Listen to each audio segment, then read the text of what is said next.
Okay, today I received a flyer in the mail from the city of Huber Heights that talked about the music center and had a lot of stuff to do with the TIF. So I had some questions and answered in there that I think actually need to be clarified.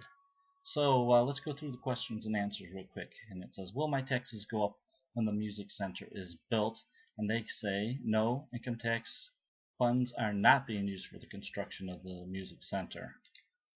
Uh, and that's technically true, but it was interesting that the agenda item for the refinancing of the Aquatic Center tells us that the city has to use income tax revenue in order to get a more favorable rate to refinance the Aquatic Center stuff.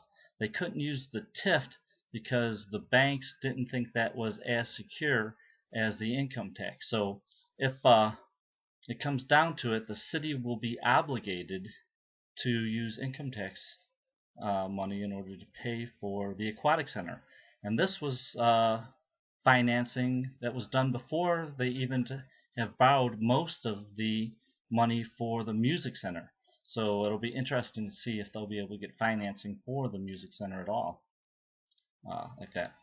And the other part of that question was based on the validation study and due diligence research, it's expected the music center will generate enough revenue to be self-sufficient.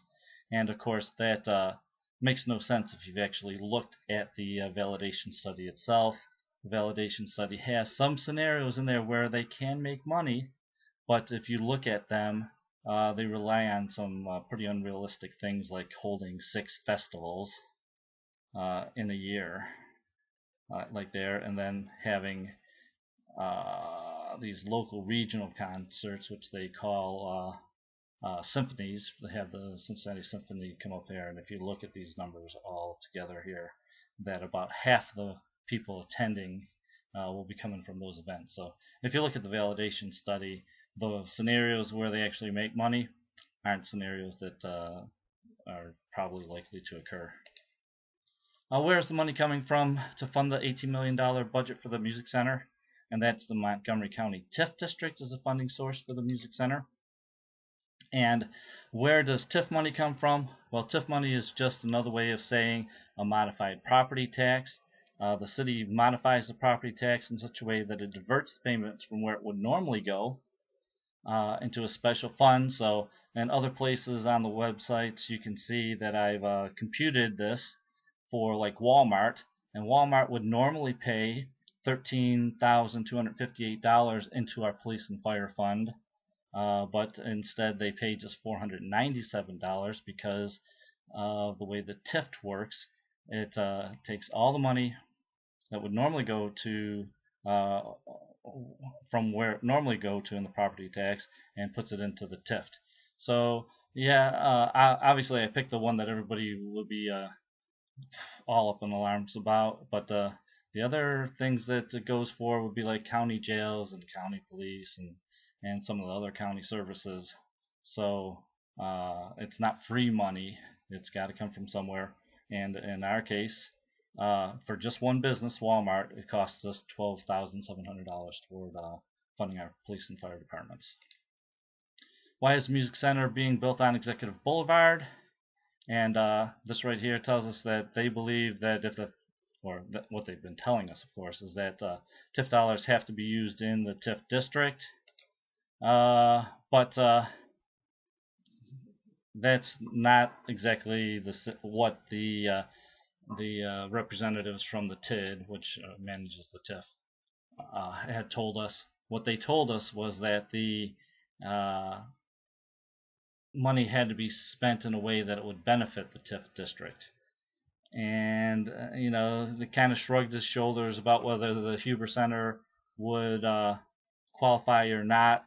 But as we can see here, that the city has already decided that the money they're getting from Alcor and the TIF is perfectly fine to use that up here for the music center. But previously they told us, well, we couldn't build the Aquatic Center down here in the Huber Center because it was too far away from the TIF district. So, you know, they tell you one thing and do another. And then, interestingly enough, they could have solved that anyway. In one way that they have solved it is by creating the TIF inside the Huber Heights Huber Center area as well. That's something they just did in November 2012. So it's a problem-solving technique they just didn't want to implement. So it doesn't have to be at Executive Boulevard. Well, first of all, no, the TIF district includes behind Gander Mountain, and that property has been available for as long as the Aquatic Center's property was available, and that would have definitely been a better place to put the Aquatic Center. Not a better place for the Music Center, but definitely better for the Aquatic Center.